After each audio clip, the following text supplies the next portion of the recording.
This is Jeff from Retro Rare and Rad, and I am here with episode 6 of the Spare Change eBay store. I want to apologize, first of all. I did not put together an episode last week.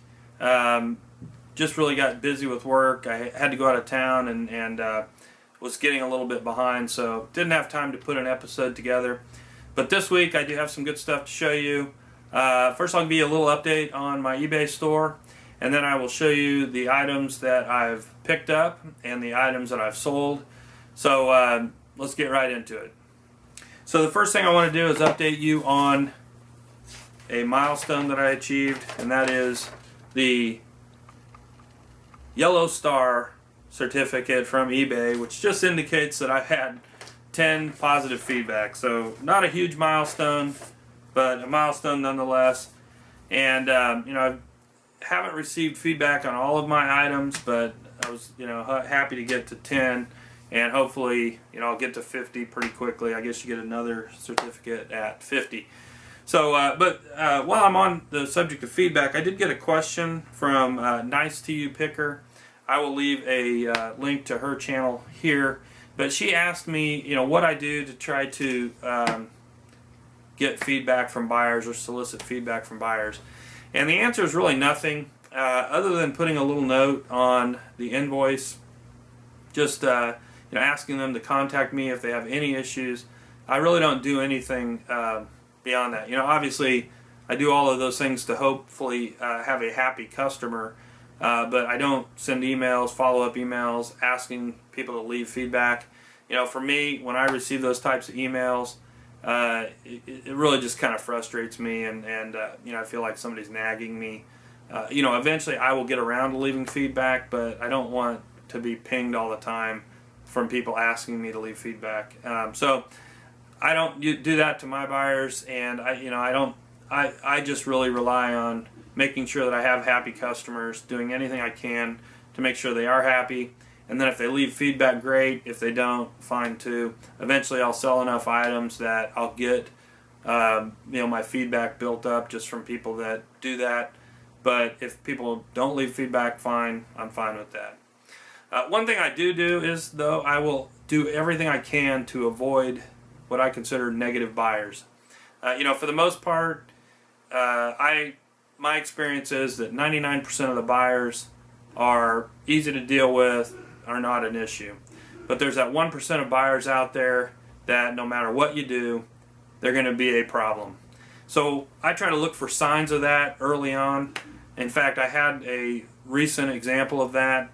I had the Nike Air women's shoes listed for $24.99 plus shipping. I got a message from a buyer saying, "Hey, would you take $16 free shipping?" And I responded, "No, but I would take 20 plus shipping, and that would be my lowest offer." I changed the item to best offer so that if the person was interested, they could make an offer.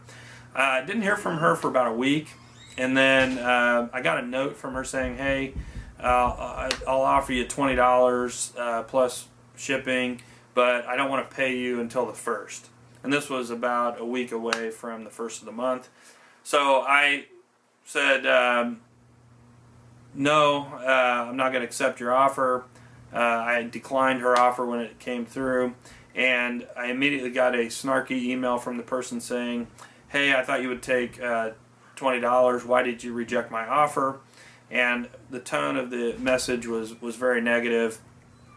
Of course, the reason I didn't take it is because I expect immediate payment. If you can't pay until for another week, wait until then and buy the item if it's available. So I didn't feel like I needed to take her offer for that reason, so I didn't, and she was not happy about it. So I immediately blocked her. Didn't hear anything until the 1st of the month, and then of course she went out to make an offer on the item, and eBay gave her a message saying it was blocked. Then she sent me a really nasty email, and so frankly, I'm happy that I didn't sell her the item. I'm sure that once she received it, I probably would have gotten some sort of negative feedback from her. So better off just to block her up front and not worry about it. So that's my approach. I've not had to do that a lot, but in the few cases where I've gotten people that looked a little bit negative up front, I blocked them early on and didn't have to deal with it. So that's what I do. That's my policy. I'd rather lose a buyer than risk having to deal with somebody who's just not going to work out. And my experience is 99% of the people are not a problem, but you have those 1%. If you can find them up front and deal with them that way, you're much better off.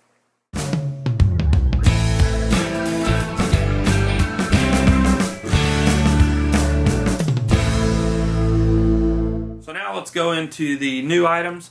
So the first thing I have to show you is a couple of cowboy boots. These are from the Olathe Boot Company, which is a local cowboy boot company, and they are made in the USA.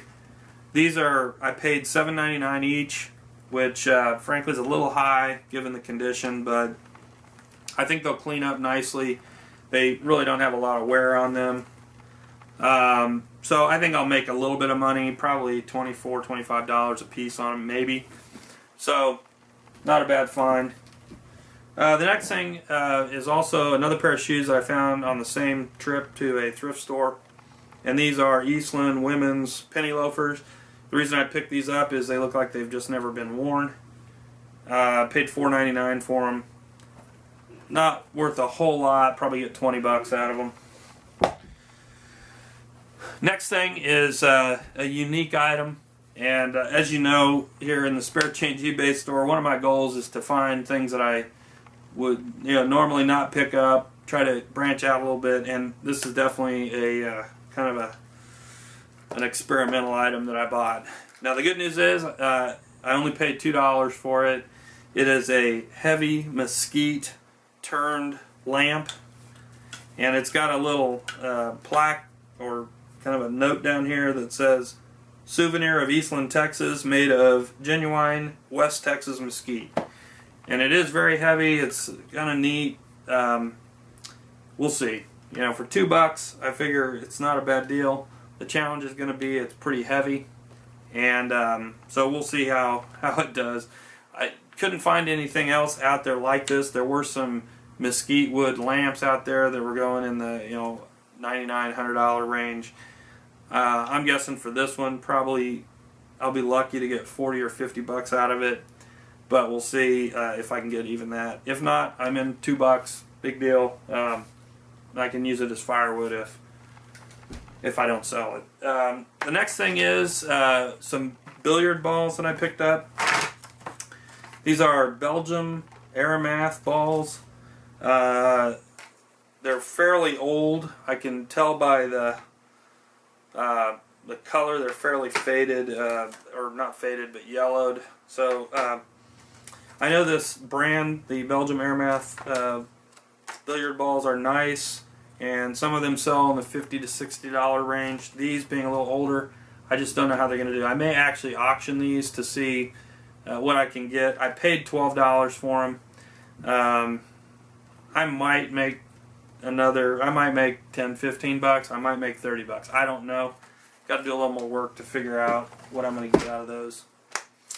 The next thing I have are some Disney D23 magazines, and I actually have 3 of them. One of them I sold already. If you're not familiar with Disney D23, that is a collector's club for Disney fans. They have a subscription that you can buy, and with that you get this magazine. You can also buy them on the newsstand. I think they sell for 15, 20 bucks on the newsstand. But the older copies of this are starting to sell pretty well. This one's from 2009. It's got the Princess and the Frog on it. This one is from the summer of 2010. It's Toy Story 3. This one's in the original shrink wrap. It's never been opened. So the other one I had was a Haunted Mansion one. I've sold it already. So the 2 that are not in the shrink wrap, I'm asking $24 plus shipping, and the shrink wrapped copy I'm asking $34 for. So if you can keep an eye out for these, they are pretty collectible, especially if they're in the shrink wrap. and there are people out there that are buying them. You know, I'm a big Disney fan, so I try to buy anything I can find Disney, because I always have pretty good luck with that.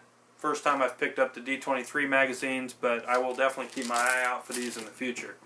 So that's it for the new items. I'm going to show you what I've sold and give you a summary of how things are going in the store, but that's it for now.